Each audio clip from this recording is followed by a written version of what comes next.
The Arctic, a place where the world seems to end, where silence is broken only by the groan of shifting ice and the howl of a wind so cold it can flay the skin from your bones. For centuries, scientists believed that no human being could truly survive here. Not in the heart of the polar night, not where the temperature can fall below -60 degrees, where even steel fractures from the cold. And yet, there are people who have lived here for thousands of years, a tribe so perfectly adapted to this frozen world that their very biology defies scientific explanation. When researchers first studied them closely, the findings made their blood run cold. They are the Inuit, a people whose existence has long been documented, but whose survival mechanisms are only now being understood.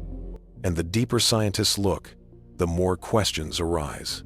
The Inuit don't merely endure the Arctic, they belong to it. Their entire culture, physiology, and worldview are sculpted by the ice.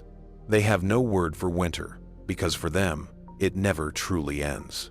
When the first European explorers reached the Arctic in the 16th century, they expected to find a lifeless desert of snow. Instead, they encountered thriving communities, men, women, and children, living in harmony with conditions that could kill outsiders in hours. The explorers' journals are filled with awe and disbelief. They laugh as we freeze, one British sailor wrote in 1763.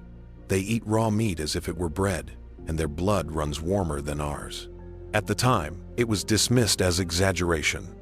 But modern science would later confirm that there was truth in those words. The first clues. In the early 20th century, anthropologists began to analyze Inuit diets, assuming they would suffer from scurvy, heart disease, and malnutrition. Instead, they discovered the opposite. Despite eating almost exclusively animal fat and protein seal, whale, fish, and caribou, the Inuit showed astonishing cardiovascular health. Their arteries were clear, their hearts strong, their blood pressure low. It was as if the human body, when shaped by centuries of Arctic life, had rewritten its own rules. In 1976, a team of biochemists from Denmark analyzed the Inuits' blood samples and made a startling discovery. Their diet was incredibly rich in omega-3 fatty acids, a compound abundant in marine mammals and fish. These fats didn't clog arteries, they protected them. The same substances that kept seals flexible in freezing waters kept the Inuit alive on land. But the story didn't end there. Over time, geneticists began to suspect that diet alone couldn't explain such resilience. In 2015, researchers at the University of California conducted a large-scale DNA analysis of Inuit populations in Greenland. What they found stunned the scientific world. The Inuit carry a unique set of genetic mutations, unseen in most other human groups, that alter how their bodies metabolize fat. These mutations enable them to extract energy efficiently from blubber and fish oil, without suffering the health consequences that would kill others. In effect, their metabolism itself has evolved for survival in sub-zero conditions. This was one of the first clear examples of recent human evolution driven by environment. But even more mysterious was what came next. The cold adaptation mystery. In 2019, a joint study between scientists from Canada, Japan, and Denmark explored the Inuits' physiological resistance to cold. They discovered that the Inuit produce higher levels of brown adipose tissue, a special kind of fat that burns calories to generate heat. Most humans lose this ability after infancy. The Inuit, however, have preserved it into adulthood. Their bodies are miniature furnaces. When exposed to freezing temperatures, instead of shivering violently like most people, their metabolism simply accelerates, warming them from within. It's an adaptation that almost seems supernatural, but it's real. Infrared imaging conducted during field research showed that while non-Arctic participants lost heat through their extremities, Inuit volunteers maintained near-perfect thermal balance. Their skin temperature dropped, but their core remained stable. The scientists were speechless. Dr. Maria Sørensen, one of the researchers, later wrote, "Their physiology doesn't just resist the cold, it works with it. It's as if their biology is synchronized with the climate itself." Life on the edge of the world. Yet even with these adaptations, surviving the Arctic requires more than biology. It demands intelligence, ingenuity, and an almost spiritual bond with the environment. The Inuit have mastered that balance. They've built a civilization on the knife's edge of nature, thriving where others would perish.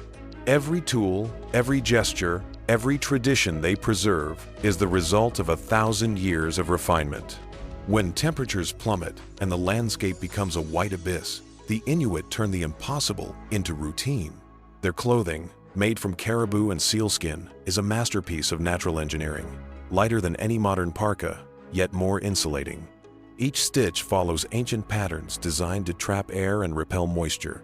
Their houses, the famous igloos, are not simple shelters, but perfect heat regulators. Inside, temperatures remain around 20 degrees Celsius, even when outside it's -50. The blocks of snow don't melt because the interior air is carefully managed through vents carved with mathematical precision.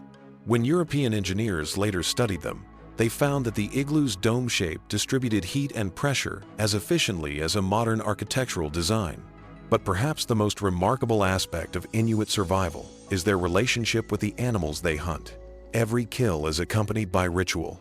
The Inuit thank the spirit of the creature for giving its life, a concept modern science might call superstition, but which reflects a profound ecological truth.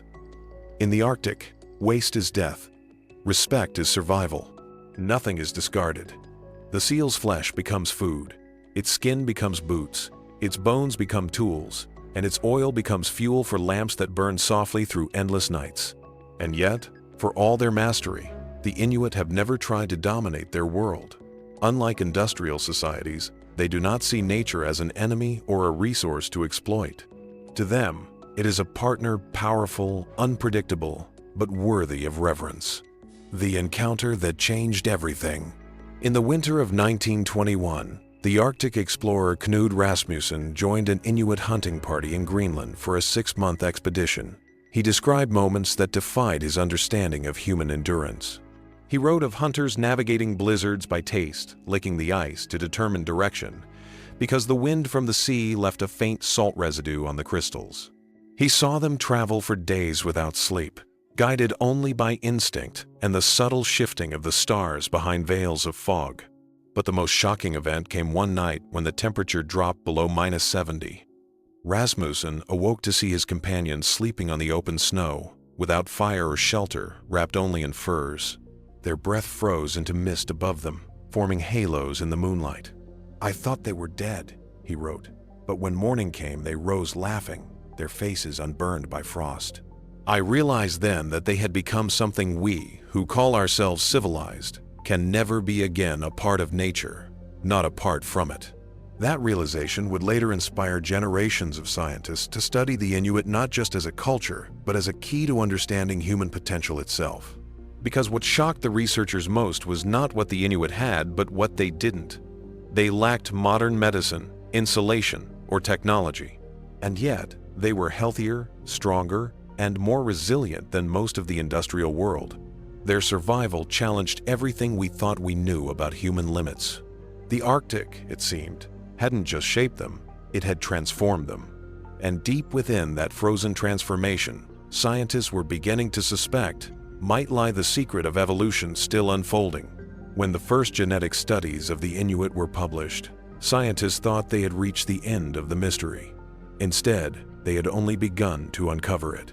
Each new discovery made the Arctic people seem less like an isolated branch of humanity and more like a key to understanding what humanity could become. For decades, evolutionary biologists assumed that major genetic adaptations in humans required tens of thousands of years. The Inuit shattered that assumption. Their unique mutations, especially those that control fat metabolism and body heat regulation, appear to have developed in less than 5 millennia. That's almost instantaneous in evolutionary terms. The implications were staggering. It meant that human beings could change physically, genetically, far faster than science had ever imagined, if the pressure of survival was strong enough. And nowhere on Earth is that pressure greater than in the Arctic. The DNA that shouldn't exist. In 2020, a multinational team from the University of Copenhagen and the Max Planck Institute sequenced complete genomes of Inuit individuals from Greenland, Alaska, and northern Canada. What they found left even seasoned researchers speechless. Within their DNA, the Inuit carried fragments that did not match modern humans' segments of genetic material that were traced to an ancient lineage known as the Denisovans, an extinct species of archaic humans that once roamed Asia over 40,000 years ago.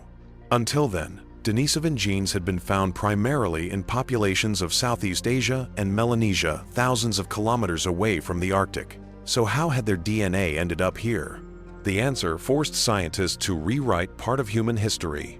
It appeared that long before the Inuit migrated north, their distant ancestors had interbred with Denisovans somewhere in Asia. Those hybrid descendants eventually traveled toward the polar regions, carrying with them genetic tools that would later become crucial for survival. Among those tools was a particular gene, EPAS1, known to regulate oxygen use in the blood, the same adaptation that allows Tibetan highlanders to thrive at extreme altitudes. In the Inuit, that gene seemed to serve a similar purpose, but instead of altitude, it helped them adapt to extreme cold, improving oxygen efficiency when blood vessels constricted in freezing temperatures.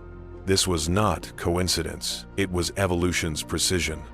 The Arctic didn't just shape the Inuits' way of life, it sculpted their DNA like an artist working in ice. The silent fire inside. But what startled scientists most was not the genetics, it was what they saw under the microscope. When researchers studied Inuit muscle tissue, they discovered a unique balance of enzymes that allowed their bodies to extract energy from fat without producing harmful cholesterol. In ordinary humans, a diet of 75% fat would lead to catastrophic heart disease. For the Inuit, it's fuel. Their metabolism operates like a hybrid engine, capable of switching between fat and glucose seamlessly, producing heat rather than excess fat storage. This metabolic flexibility explains how the Inuit can hunt for days, sometimes without sleep or food, in conditions that would shut down most human bodies within hours. One physiologist called it a controlled burn, a biological furnace that keeps them alive without overheating or exhaustion. But the most haunting discovery came during cold chamber experiments conducted in Greenland. Scientists monitored Inuit volunteers under extreme sub-zero exposure, comparing their reactions to those of non-Arctic individuals. At -30 degrees, the volunteers' skin temperature fell, as expected, but their core temperature remained perfectly stable. Then, something strange happened. Their blood pressure rose slightly, but their heart rate slowed down. It was the opposite of what should occur in cold stress, where the human body typically responds with rapid heartbeat and panic. The Inuits' response was calm, synchronized, almost meditative, a deep biological acceptance of the environment rather than resistance to it. They don't fight the cold, one scientist said quietly after the test. They become it. The knowledge older than science. While laboratories struggled to explain their bodies, anthropologists began exploring their minds, their traditions, beliefs, and perception of life. What they found revealed that Inuit wisdom had already anticipated much of what modern science was only beginning to discover. In Inuit oral tradition, there is a word, sila. It means more than weather or air. It refers to the intelligence of the world itself, the breath that connects all living things. The Inuit say that when you listen to the wind long enough, you can hear Sila speak. To scientists, this might sound poetic, but for the Inuit, it's a survival skill. They read subtle atmospheric changes, the taste of salt in the air, the rhythm of snowflakes against the skin, the pitch of wind through ice as a kind of living language. For them, nature is not something to be conquered or measured, but heard. This harmony between observation and intuition is perhaps their most sophisticated adaptation of all. Western explorers, armed with instruments, maps, and theories, often died in the Arctic because they refused to trust what the land was telling them. The Inuit survived because they never stopped listening. Even today, when asked how they know a storm is coming, they shrug. "The land tells us," one elder explained. "You only have to be quiet enough to hear it." What the blood reveals. In recent years, advances in epigenetics, the study of how environment can alter gene expression, have opened new windows into the Inuit mystery. Scientists discovered that the extreme conditions of the Arctic have not only selected for specific genes, but also activated certain biological pathways that remain dormant in other populations. Exposure to cold triggers, chemical changes that switch on heat-producing genes, while the consumption of omega-3 fats alters the very way their cells use oxygen. These changes can occur within a single lifetime and may even be passed down to the next generation. It means that the Arctic doesn't just test the human body, it rewires it. In one study, when non-Arctic volunteers adopted an Inuit diet and lifestyle for several months, their metabolic profiles began to shift toward more efficient fat usage. But when they returned to normal environments, those changes faded. For the Inuit, however, those traits were permanent. It was as if the environment had fused with their identity, creating something beyond mere adaptation, a living symbiosis between human and ice, the Arctic brain. Then came one final revelation, one that would unsettle neurologists around the world. MRI scans conducted on Inuit participants revealed slight structural differences in brain composition, particularly in the regions associated with spatial awareness and temperature regulation. These areas were more active, more connected, and better synchronized than those of people from temperate regions.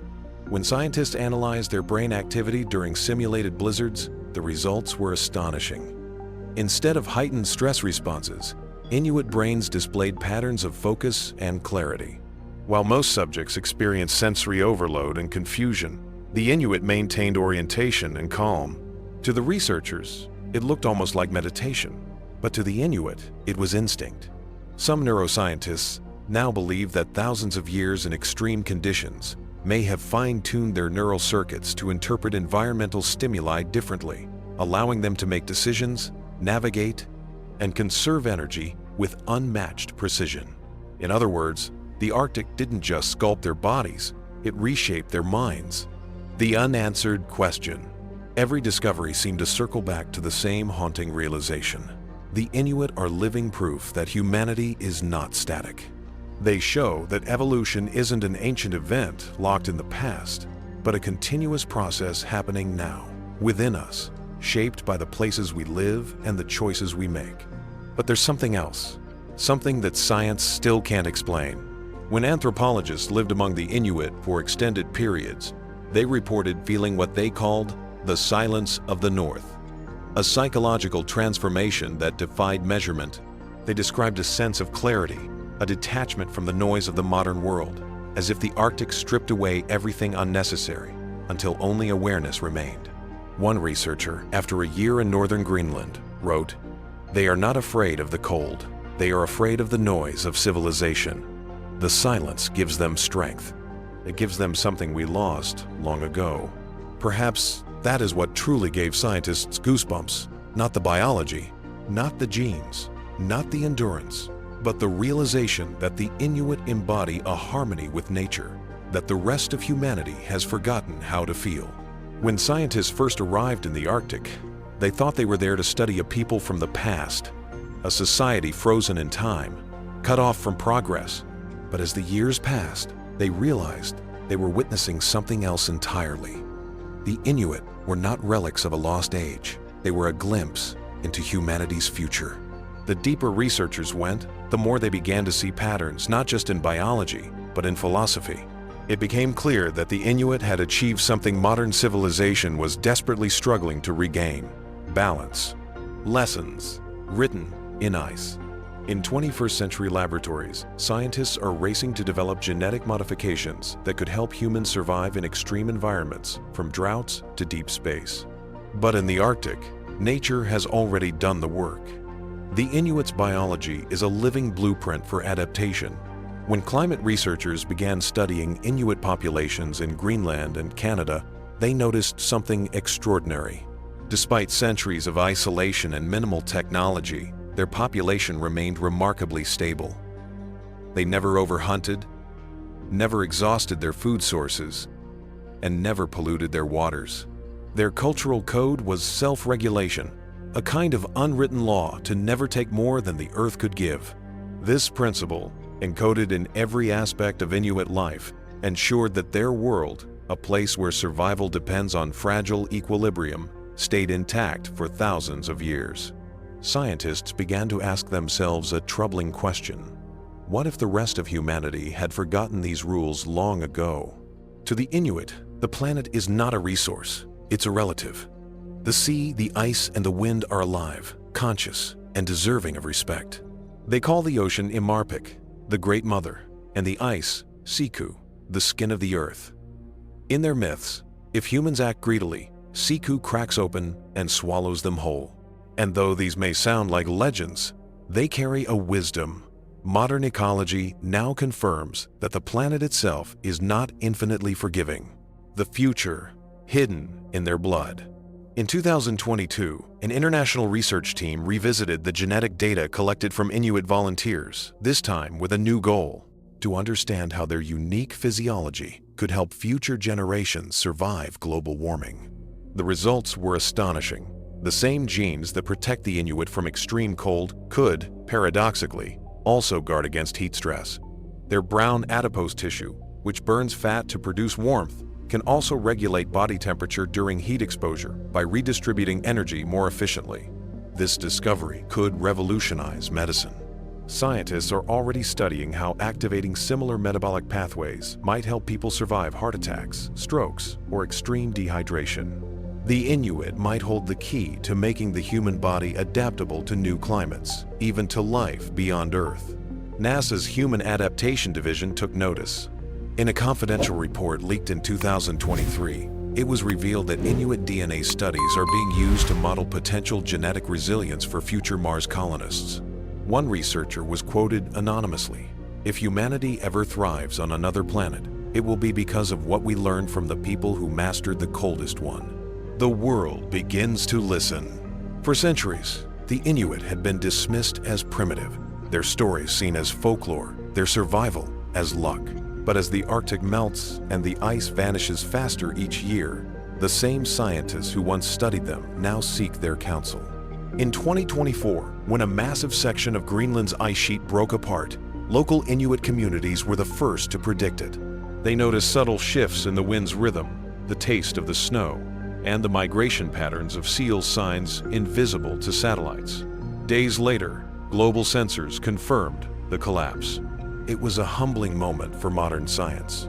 Today, climate organizations work directly with Inuit elders to understand environmental changes.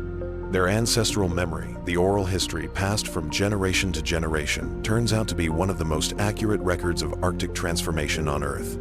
For example, one Greenlandic legend describes a time when the sky fell silent, now believed to reference a solar storm that disrupted magnetic fields nearly 4,000 years ago. The memory of that event survived in story form for millennia, proving that myth can sometimes preserve data more reliably than instruments. The last guardians of the North. Yet even as science celebrates them, the Inuit face an existential crisis. Their ice is disappearing faster than ever. The glaciers that once protected them from outsiders have become highways for industrial ships. The fish they depend on are moving north, and permafrost, the frozen foundation beneath their homes, is thawing, cracking the ground beneath entire villages. But true to their nature, they adapt. Instead of despair, many Inuit leaders are turning their ancient knowledge into a global voice. They speak at climate summits, not as victims, but as proof that humans can live in balance with nature. One elder from Nunavut said at a United Nations session, "You call it sustainability, we just call it life." His words silenced the room. For them, adaptation is not about technology, it's about memory. Every story, every chant, every carved symbol in bone carries instructions on how to live with the earth, not against it. If the rest of the world listened, perhaps the crisis we face today might look different. The spiritual science. The more scientists study the Inuit, the more they realize that their true secret may not be written in genes or muscles, but in their minds. Their spiritual system, rooted in connection to all living things, naturally aligns with the principles of quantum ecology, the study of how consciousness and environment influence one another. While Western science has only recently begun to explore the interaction between thought and matter, Inuit shamans have described for centuries how intention can alter weather, heal illness, and calm storms. To outsiders, these stories once sounded like fantasy, but modern physics now entertains ideas that energy and observation are interwoven. Could it be that the Inuit, in their isolation, stumbled upon truths that science is only beginning to name? Even neuroscientists are starting to see patterns. During studies of meditation-like states among Inuit elders, EEG scans revealed brainwaves that oscillated between alpha and theta frequencies, similar to those recorded in advanced Buddhist monks. These states produce extreme calm, enhanced perception, and improved bodily regulation, the very traits that define the Inuit response to cold. Perhaps then, their survival is not just physical evolution, but mental mastery, the triumph of awareness over environment. A message carved in the snow. When asked what they fear most about the melting Arctic, an elder in northern Canada gave a simple answer. Not that the ice is dying, but that we will stop remembering. His words haunted the scientists present. They realized that what was vanishing was not only an ecosystem, but a way of understanding the world. Before leaving, the researchers were given a gift, a carved bone figurine of a man half buried in ice, his arms outstretched toward the sky. The elder explained its meaning. He is the first hunter, the one who taught us how to live. When the ice melts, he will rise again, and the world will remember who we were. The scientists took it home, unsure whether it was myth or prophecy, but one of them later wrote, "It felt less like a gift and more like a warning." Because in the end, the Inuit story is not just about survival, it's about identity. They are proof that humanity can adapt to the most brutal conditions imaginable, but also a reminder that adaptation without wisdom leads to extinction. Their lives are a mirror held up to the rest of us, showing both what we've lost and what we could still become. The Arctic, once seen as empty and barren, now stands as the last great teacher of the human spirit. Its people are not relics of the past, but messengers from a possible future, one where man and nature are not enemies, but allies once more. So when scientists say they felt goosebumps upon meeting the Inuit, it wasn't just from the cold.